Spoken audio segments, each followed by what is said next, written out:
Olá, sejam muito bem-vindos e bem-vindas ao meu canal. Então, dando continuidade ao nosso vídeo de resolução de questões, hoje eu trago aqui para vocês a prova do concurso público que ocorreu no Instituto Federal do Rio Grande do Norte, agora em julho, para a área docente, tá bom?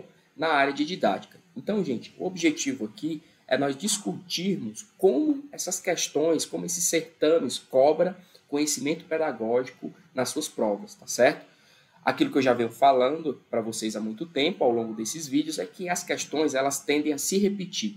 Por isso que quando nós estamos estudando a área pedagógica, né, as várias correntes teóricas ali da sociologia, da educação, da psicologia da aprendizagem, filosofia da educação, a própria legislação educacional, que são temas recorrentes em bancas de concurso, a gente vai perceber que essas mesmas bancas, independente se é concurso de nível municipal, estadual, federal, ou é para a área técnica do judiciário, área técnica das instituições federais de ensino, nós vamos perceber que essas questões elas se repetem, tá bom? De uma forma um pouco mais complexa, mas o candidato muito bem preparado, você que está se preparando para concurso público, que está estudando a teoria, está lendo a legislação, você em algum momento precisa aplicar esse conhecimento, que é o momento do treinamento.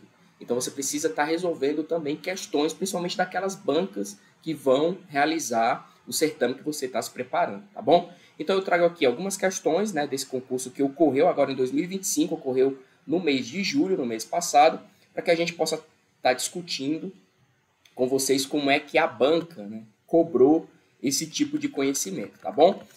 Outro detalhe também é que o candidato que está se preparando, ele precisa estar se preparando em várias frentes, gente. Não só nos conhecimentos teóricos, tá certo? Mas também na legislação educacional, uma possibilidade que faz com que o candidato ganhe pontos e você conquiste a sua vaga, é se preparar também nas outras áreas de conhecimento, na português, se caso está sendo cobrado, na lógica, e alguns certames cobram também raciocínio lógico, então você precisa se preparar de uma forma geral para que você possa ter êxito com o objetivo de passar no concurso público, tá bom? Então vamos lá, gente.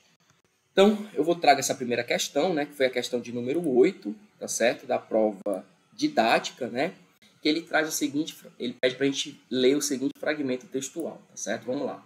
A questão central para qualquer teoria que problematize o currículo, que ele está falando de teorias do currículo, é orientar a ação educativa em um dimensionamento amplo e integrado.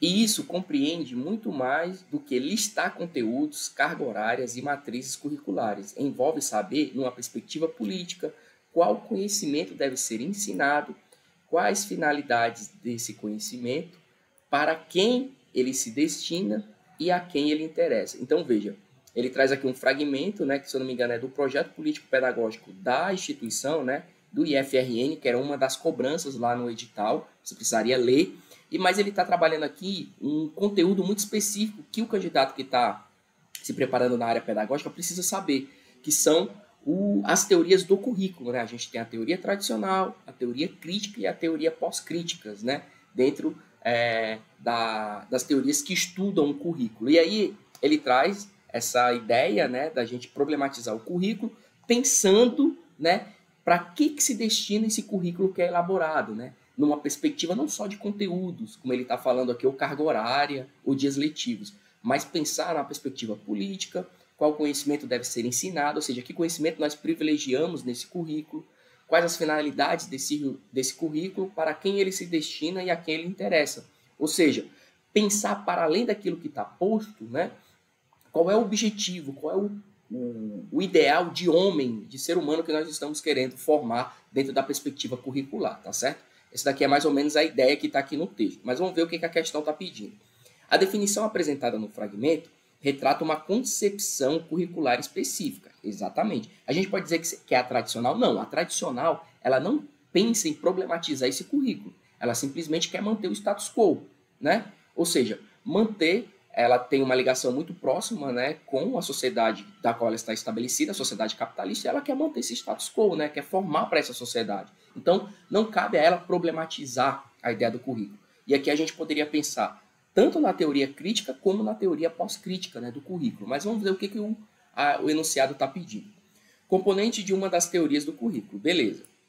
De acordo com a literatura especializada sobre o tema, né, sobre o currículo, as teorias do currículo apresentam distinções em suas abordagens e podem ser identificadas como, pronto, tranquilo, ele deu o texto, né, pediu, é um texto que faz uma crítica ao currículo como está posto, ele traz outros elementos para a gente pensar esse currículo, mas ele pediu aqui no enunciado da questão a seguinte resposta.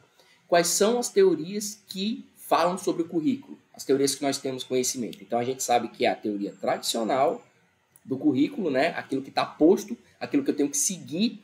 A teoria crítica, que ela traz outros elementos, ou seja, ela vai problematizar esse currículo que está posto de acordo com as condições sociais em que nós estamos inseridos. E nós temos as teorias pós-críticas, que ela, para além de problematizar, ela traz o fator individual e o fator também de grupos dentro desse currículo. Ou seja, quais grupos, né, estão sendo excluídos ou favorecidos dentro dessa proposta curricular, tá certo?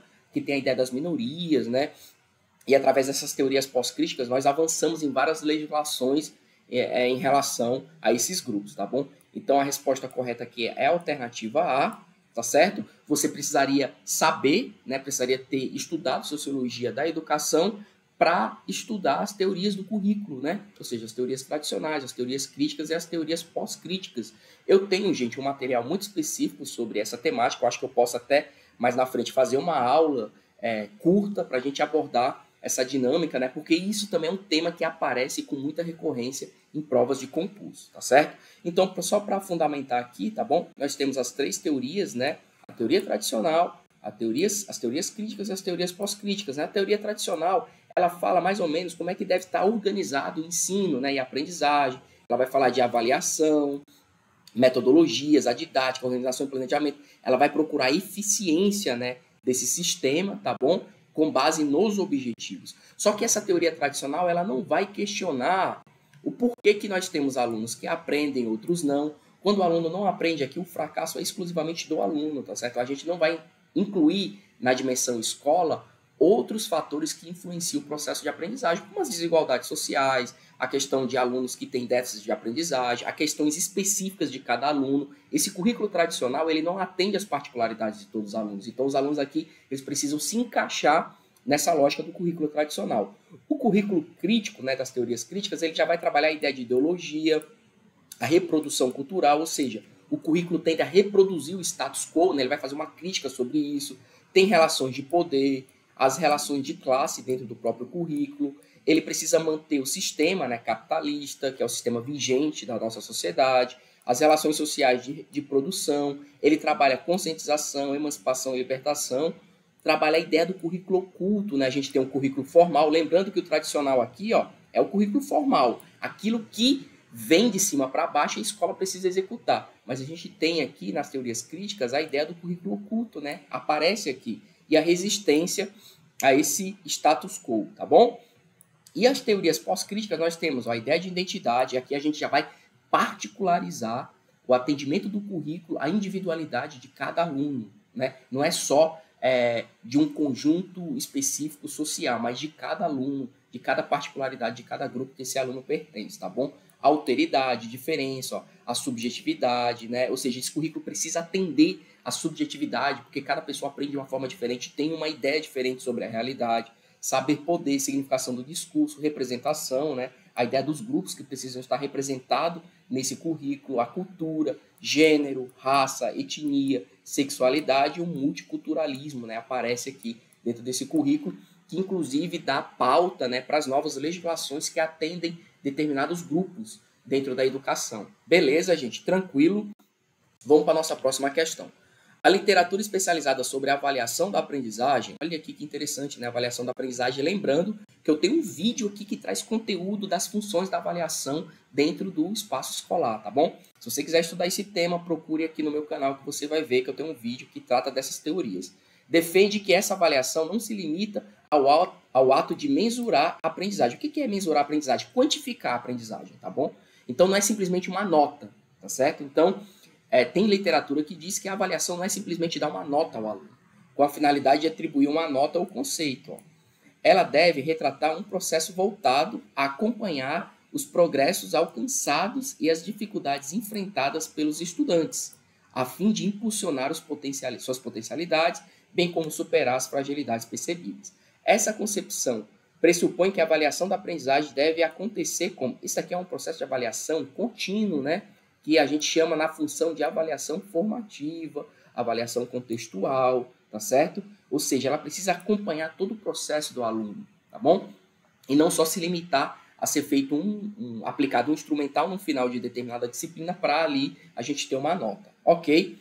Aí o que ele diz, né?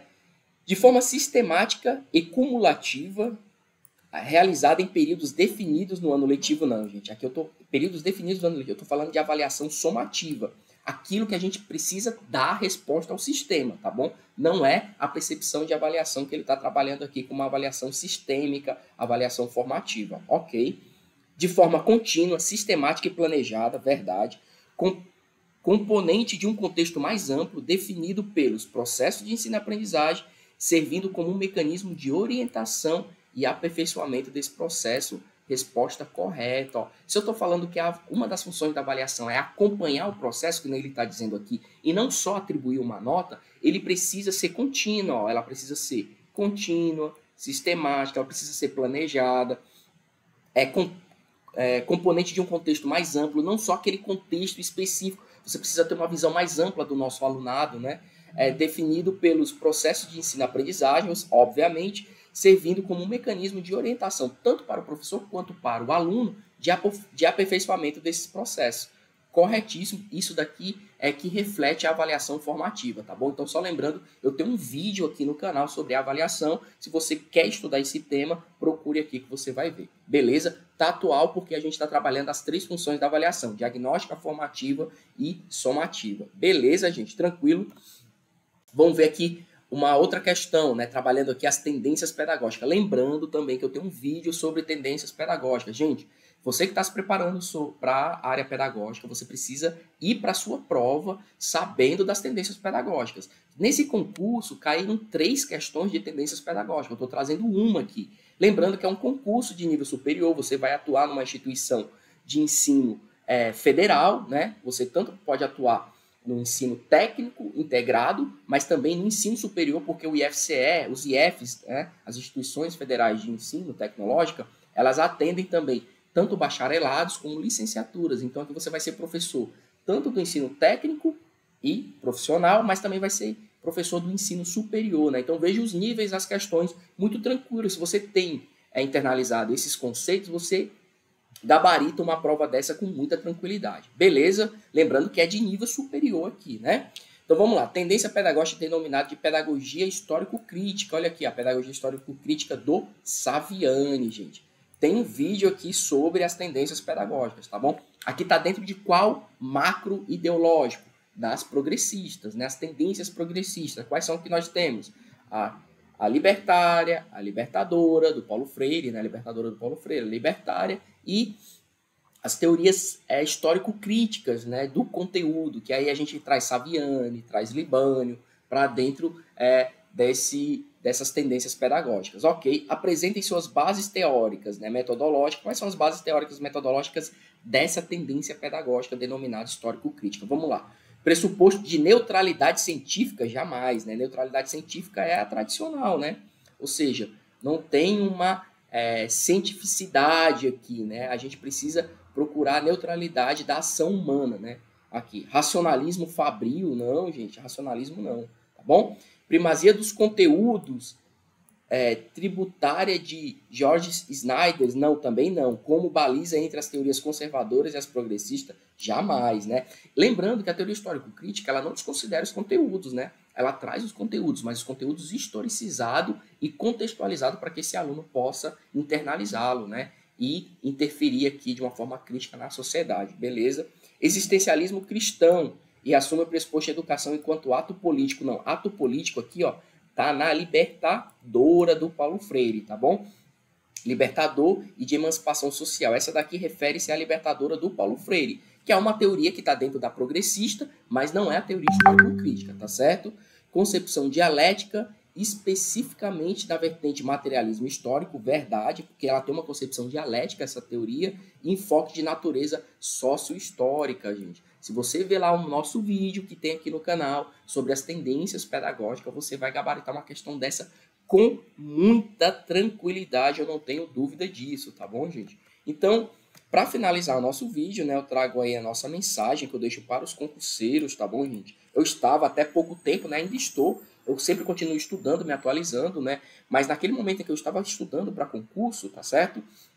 Eu nunca perdi o foco, gente. Então, confie na soma dos pequenos esforços constantes. Então, se você estuda 1 hora todo dia, essa é a constância. 1 hora. Métodos de estudo, né? Veja a teoria, aplique a teoria, faça questões daquela banca que você está, que vai fazer o seu concurso público, para você ver como é que elas cobram, né? Esse tipo de conteúdo que você está estudando, tá bom? Nos seus certames de concurso. Então, não confie sempre na soma dos pequenos esforços constantes, então não desanime, você está no caminho exato, que é estudando para concurso público, eu não tenho dúvida que você vai obter êxito na sua caminhada, tá certo? Então, bons estudos e até mais.